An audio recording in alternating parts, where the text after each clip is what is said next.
वळूयात पुढच्या बातमीकडे। चिपळूणमध्ये मुसळधार पावसानं नाले तुंबल्यामुळे पाणी थेट रस्त्यावर साचलंय। रस्त्यावर पाणी साचल्यामुळे नागरिकांची मोठी गैरसोय होते। अशा प्रकारे या पाण्यातून वाट काढताना नागरिकांना चांगलीच कसरत करावी लागते।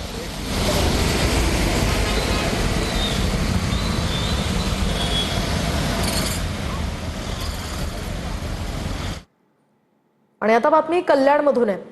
कल्याणमधल्या उल्हास नदीच्या वेगवान प्रवाह आणि वाढत्या पाणी पातळीमुळे कल्याण जवळील रायता पूल हा वाहतुकीसाठी बंद करण्यात आलाय।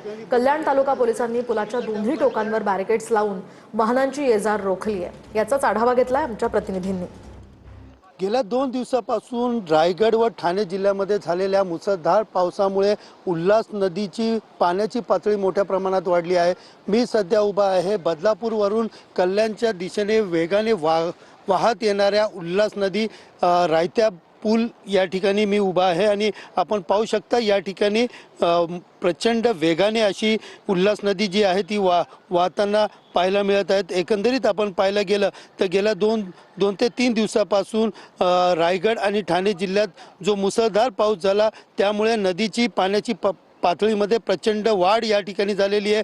उल्हास नदीची धोक्याची पातळी एकंदरीत पाहायला गेलं तर 17.50 मीटर इतकी आहे, तर नदीची पातळी सध्याची परिस्थिती पाहिली तर 16.20 मीटरचा टप्पा या नदीने गाठलेला आहे।